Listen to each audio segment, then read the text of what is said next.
Napakalaking bagay, no? Yung ating direktor lang po na si Sipayo, Sen. Direktor. Direktor na. Bakit? Si Direk Arlene. Medyo namumroblema po lagi. Nababawasan na yung kanyang mga katuwag sa paglilingkod. Anyway, Nelson, ano bang mga masasayang balita kayo para kay Sen? Simulan natin na masaya-sayang muna. Bago po natin simulan yung pagbabalita niyo sa amin ng latest sa Senado, maganda, masaya to. Medyo sana tayo ngayon. Ganun ba?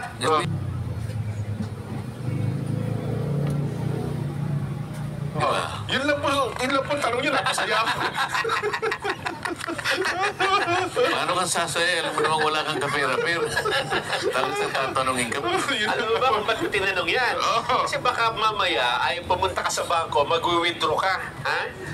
Sinasabi ko lang sa'yo na yung pini-withdraw mo dati na 1 milyon, 2 milyon kada isang withdrawal, Pangkaraniwan sa atin yan. ay hindi na po pwede ngayon. Ayun. Yes. Dahil may issue po, meron na pong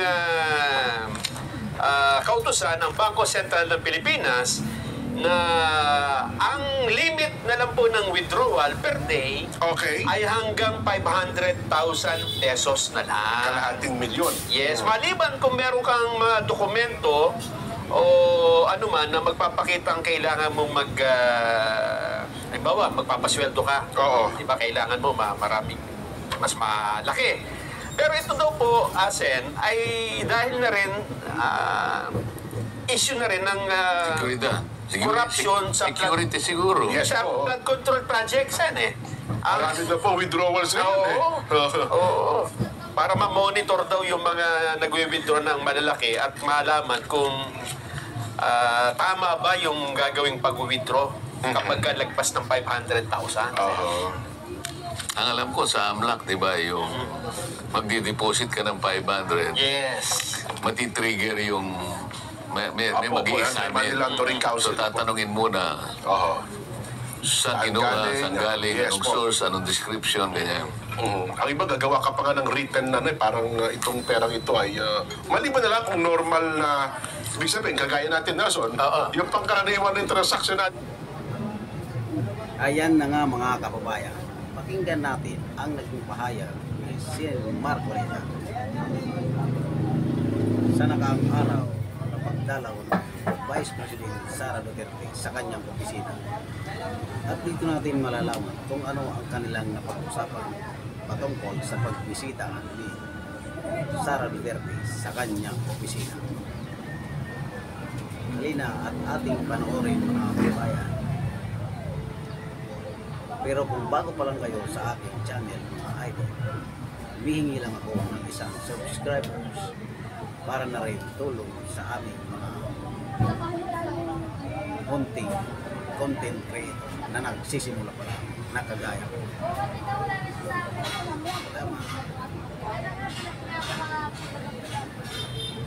Natin ay kalating na. Wala nang wala nang tanungan yun. Kahit tayo restaurant, di ba? Ayun. Mga ganun lang po ang mga pangyayari. So, ayos naman. ang iniisip ko lang, baka maka-apekto ito sa mga negosyo. So paano yun kung halimbawa yung mga talagang nakaririwasa kumain sa isang marangyang restaurant, kaya pagkatapos inabot ng 789,000 yung Ayun babayaran? o paano, hindi siya pwedeng mag-withdraw para bayaran nyo? O nga, pinakita akong video ganyan, no? Ang binayaran ay 120,000 lang, isang milyon ang dala-dala, no? Mukhang tinawini-withdraw yun, Sen, eh. O kaya nag-issue ng check o kaya binigay yung parang withdrawal din, di ba? Lalo na kung gamit niya debit card. Yan, opo. Paano yun? Online. Sinurrender niya yung debit, bayaran talaga lahat yun. Opo. So di parang nag-withdraw ka na, di ba? Kaya lang doon, mapapatunayan na talagang May transaction. ang bill nila, may transaction Sa talaga. restaurant. Bagamat talagang ubod na laki. Pero grabe naman Isipin po mo yun. 789,000. Oo. Pagtas sasabihin niya, putong-puto naman pala, sabi niya. Ano kaya kinain nung isang kainan po? Almost 1 million ang kinain? Diba, meron kasing mga restaurant yun. Alam mo, sa atin kasi, ng mga mahihirap, katapat ng talbos lang ng kamote. Oo nga po, talaga. O kaya alugbati. O yan, oo.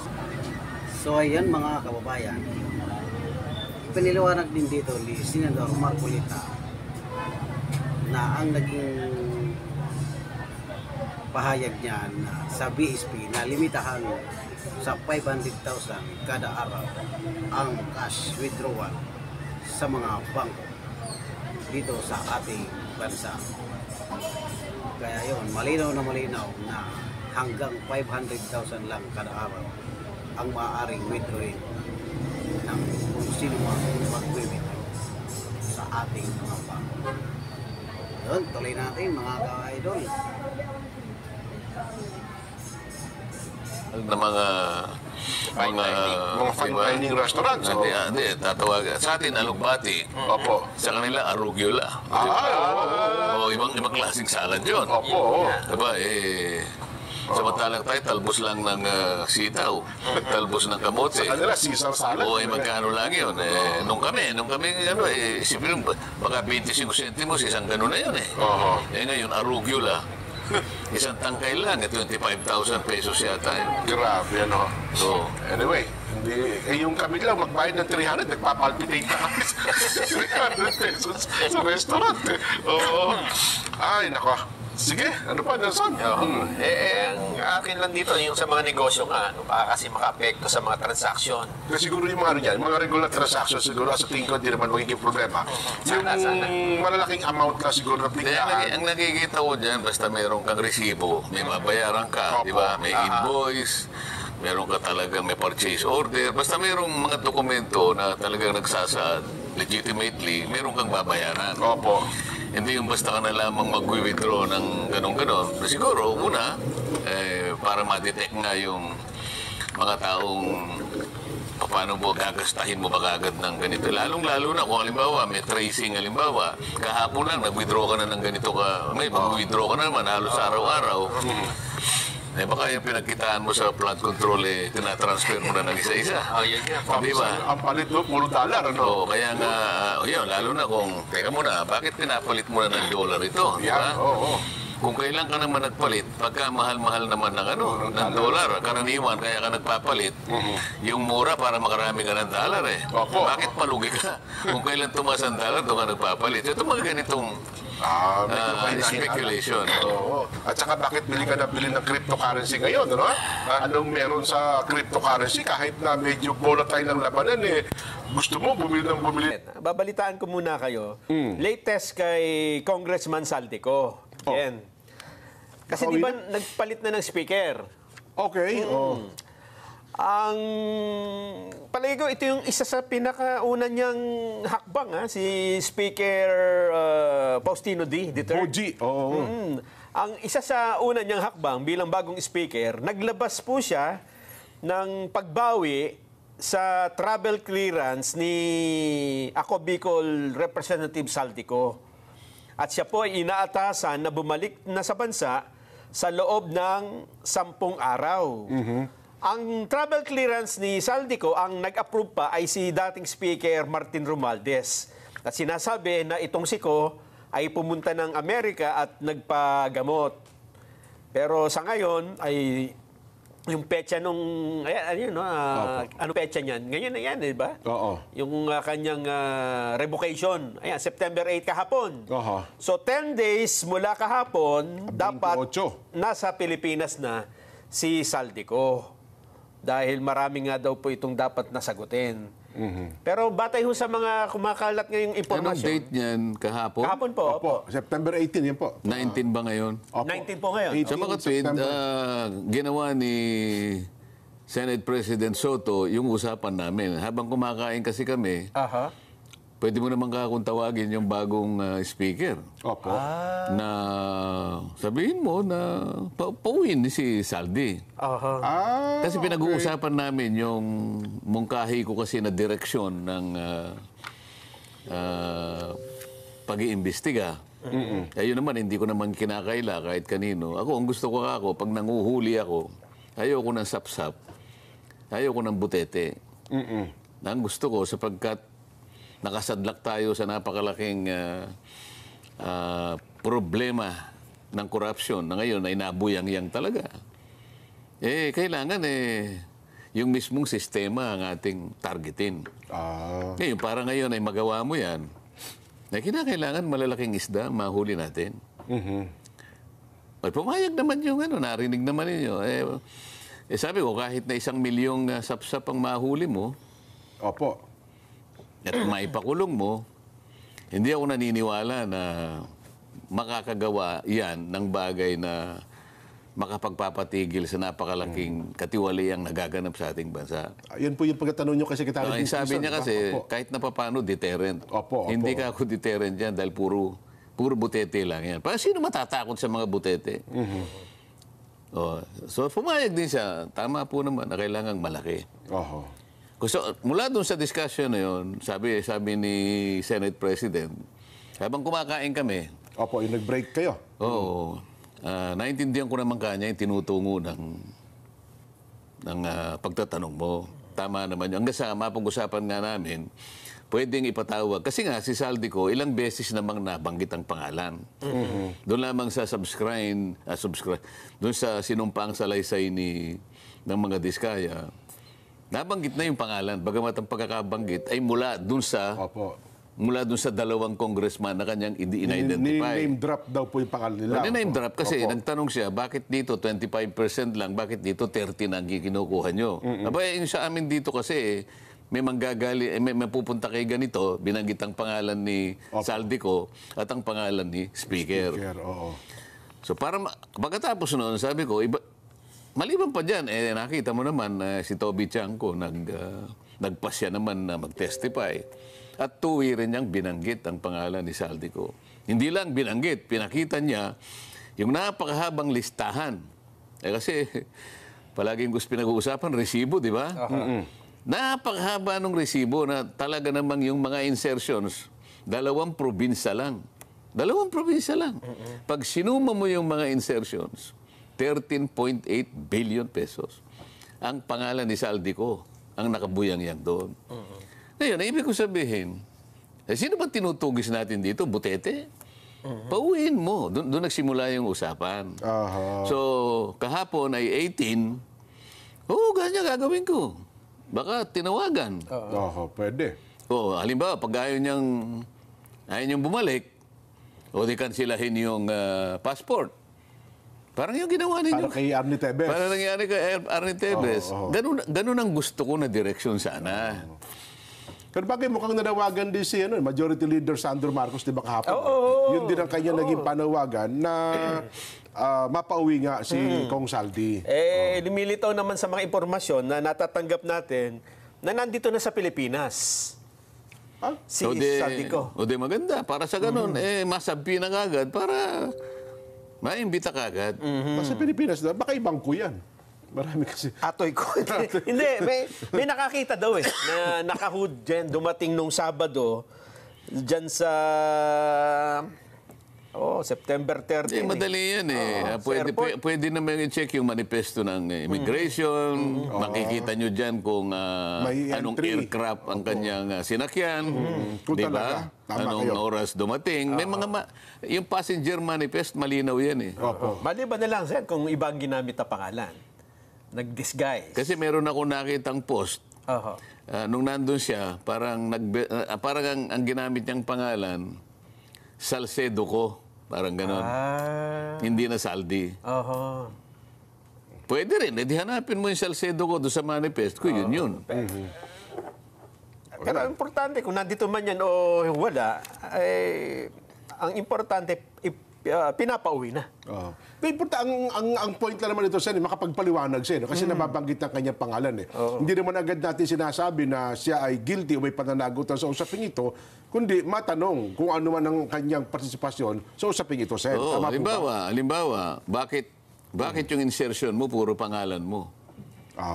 Okay. Anong interest mo sa Mindoro Oriental? Anong interest mo sa Abra? Puro pangalan mo nakalagay. 13.8 billion. Paano mo nagawa yun? Di ba? Puro pangalan. Ewan ko, 2 probinsya pa lang yun. Meron ka pa bang iba? Hindi ko pa sinasabi yung Bicol. Marami siyang ipaliliwanag. Ngayon, dikit-dikit na noon. Bakit? Paano pinayagan ng DBM yun? Paano pinayagan na? Doon pa lamang, paano na-approve yung GA? Pagkatapos walang gustong magkusa, tinatanong ko yung undersecretary na babae, wala raw siyang kinalamanan. Hindi niya raw kilala kung sino yung mga nag-i-insert dahil hindi naman daw siya parte ng BICAM. Palagay mo, hindi. Eh, di patawag mo yung parte ng BICAM. Yun ang ayaw nilang gawin eh. Di ba? Oho. Nagtatakipan. Ewan ko Well. So, Ay, hindi. abangan. May isa pa pala siyang problema dyan, di ba? ano daw? Yung tinatanong siya ni Congressman Terry Redon. Si DA Secretary Joe Laurel. Out of nowhere, bigla na banggit naman yung pero ayun naman ata, isda naman Sa isda ata naman. yun. Oo. Malaking problema din yun. Papaliwanag din niya yun. Kasi pinepersa daw ni Saldico ang DA na bigyan ng allocation siya para mag-import ng isda. Pati ba naman isda? 3,000 containers Hindi daw. naman magsasalita ng ganun yung Secretary ng Agriculture kung hindi totoo. Aha. 3,000 na containers ng isda. Yun nga. Meron pa nag-text sa akin, ha? Aha. Meron pa siyang ginagawang pakikialam dyan, Philippine Ports Authority. PPA. Oo. Meron ding sinabi sa akin, yung Secretary of Justice, hindi ko muna sasabihin dito. Oho. Oo. Ako, ang dami palang sabit. Secretary of Justice mismo, Boy, ang nagsalita. Hindi ba magkausap kami kahapon? Opo. Mamaya, kukwento natin yun. Pero hindi na muna natin ibubulgar yun. Kasi sapagkat, Ako din naman, tsaka matagal nating kaibigan yung Secretary Boying Sen, di ba? Oh. oo naman. Wala naman doon ang issue eh. Pero Matagal Jen, nating ano yan, eh. Jen, hindi yung usapan ni Secretary Boying Oo. at ni Sen ang gusto kong malaman eh. Kundi yung usapan nila, Yan ang iniintay ko. Yan, yung usapan nila yun ang sinabi ko kahapon eh. Oh. ni Yun ang inaabangan ng marami. Alam niyo ba, Sen, tumanggap ako ng 1,000 text mula sa iba't ibang mga reporter, sa mga kaibigan natin sa Senado, sa Kamara, sa Malacanang. Abangan nyo sa palatuntunan sa ganang mamamayan. Alam ka naman akong sabihin ko sa inyo, di ba, una pa kayo? Ito na. Oo. Ano ba ang pinag-usapan nyo ni Ma'am Edna? Sen. Ayun. Oo. Tungkol saan? Ang dami kasi. Tungkol saan? So, mamenda pa lang binasabi mo? Yun ang nasa isip ko. Ano ba nasa isip mo? Yun nga rin talaga, kay mamenda. Kasi Opo. ang pinag-usapan namin, dahil nga, di ba nagtatanim ako ng lettuce, di ba? Opo, oo. Lechugas. Lechugas, opo. Sabi ko sa kanya, kung gusto mo sumama ka, dahil alam ko naman kung pagka yung mga lettuce kasi medyo malaki na, ang gagandang tingnan eh. Ay, opo, oo.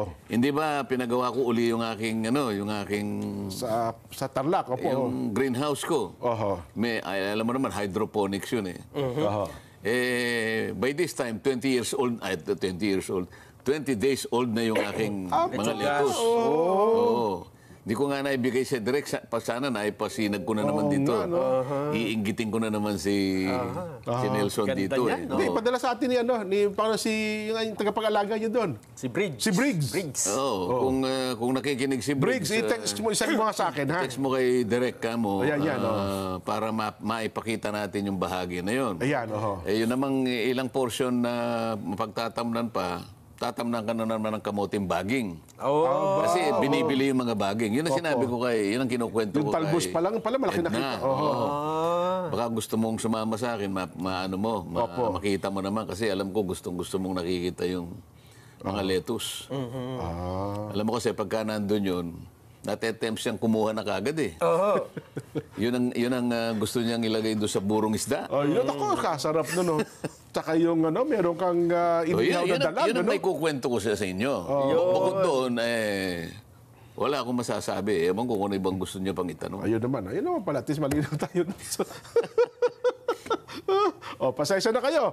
Yung mga kasama nating reporter. Itanong mo na. Kasi hindi malinaw eh. Ganon? Diba kumbaga sa pelikula, wala hindi naman sinimulan eh. Walang tanong eh, walang sagot. Bukod pa po doon sa pinag-usapan ni Ma'am Edna, na alam mo namin na yun kayo naman dalawa, nabalitaan ko, ipinangako nyo sa ating mga taga-subaybay Ay, nako. na pagdating ko rito sa araw na ito, Opo.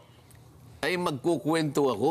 Opo, opo. Abay, kayong may utang sa kanila, bahala kayong bayaran ninyo yun. Kasi po, tumanggap kami ng tawag at text doon po sa nakausap ninyo.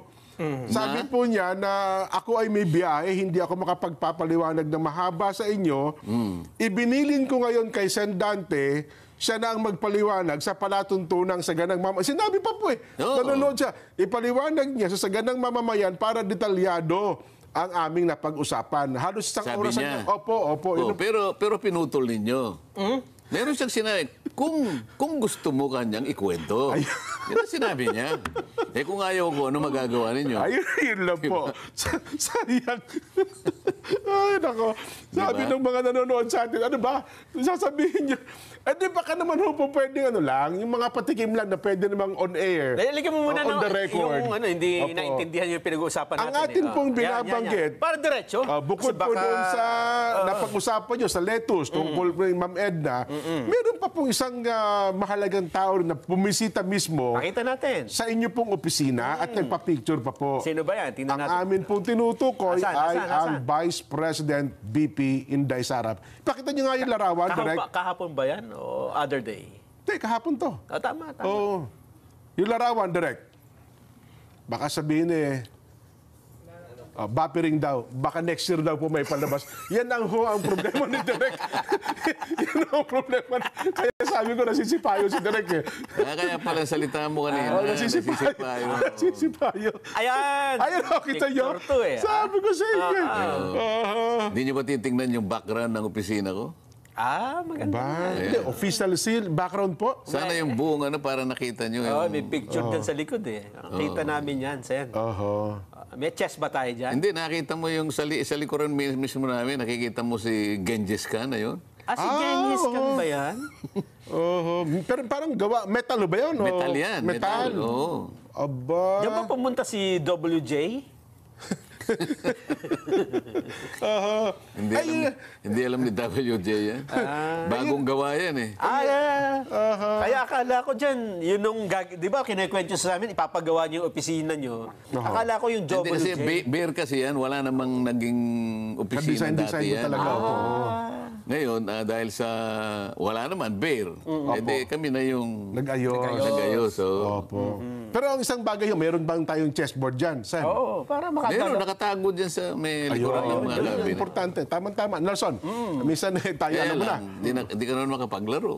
Una, wala naman akong kalaban. PC. Ay, di ka. Pangalawa, sa dami ng gagawin ko. ginawa ko na lang Si dekorasyon. Sen, si Lito Lapid, magaling sa chess yan. Ay, hindi marunong sa chess dito lapid. Puro kabayo lang alam nun. Sumakay ng kabayo. Ay, nako. Iniiba natin usapan eh. Anong kwento sa likod ng larawan na yon? Opo. Yun? Kinuwento ko sa kanya yung lettuce.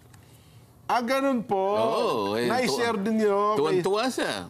Di pinakita ko sa kanya kasi hawak ko yung cellphone ko. Opo. Oo, di ba?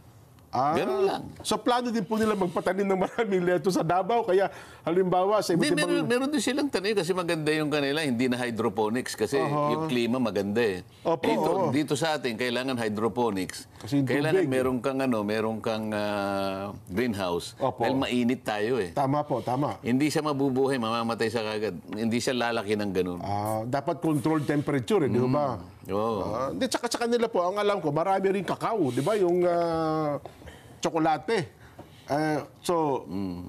Isang oras din eh.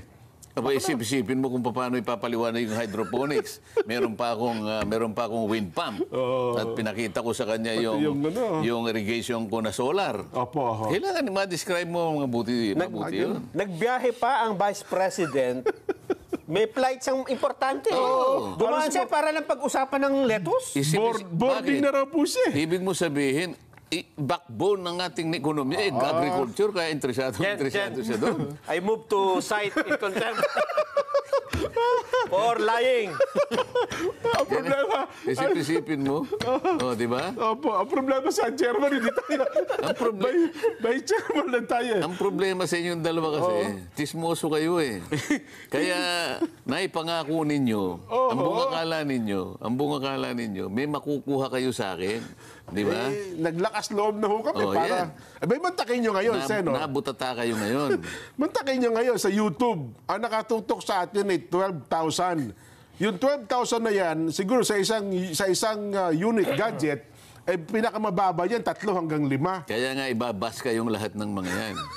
Sa Facebook po, ganun din. Iba pa yung mga nanonood sa kanilang mga television screen at saka yung mga na bumibiyahe sa kanilang mga sasakyan. Nanonood, nakikinig din po. I-contempt na natin kasi. Wala tayong quorum eh. Opo. Isip-isipin ninyo na kung mo dinalaw ka ba ng Vice President, kung ano-ano ng espekulasyon ng nasa isip nyo, pwede naman kayong magkwentuhan ng... Kasi tagal din naman namin hindi nagkita eh. Opo. Di ba?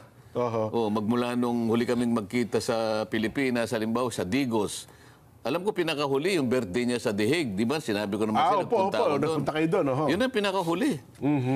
Yun ang pinakahuli. So, napatagal dahil, siyempre, sa haba ng hindi kami nagkita, so maraming kwento-kwento lang. So, sukdulang, umabot po yung boarding time niya. Sabi niya, meron lang ako kanyang flight ngayon. Papasok ako sa opisina ni Senador Marcoleta. Paglabas, sabi niya, ikukwento ko sa inyo ang aming napag-usapan. Unang Senado, sabi niya... Nakita mo nakasunod si Senator Bato? Opo. Pero hindi siya nakapasok sa loob. Kayo nga lang daw po talagang nag-usap eh. Importante talaga yung mga letos. Sabihin ko sa inyo. Doon nakasalalay ang ekonomiya ng ating bansa. The Philippines is an agricultural economy. Huwag ninyong mamaliitin yung importansya ng pagtatanim. Di ba? Opo. Naikwento ko sa kanya yung kamuting baging.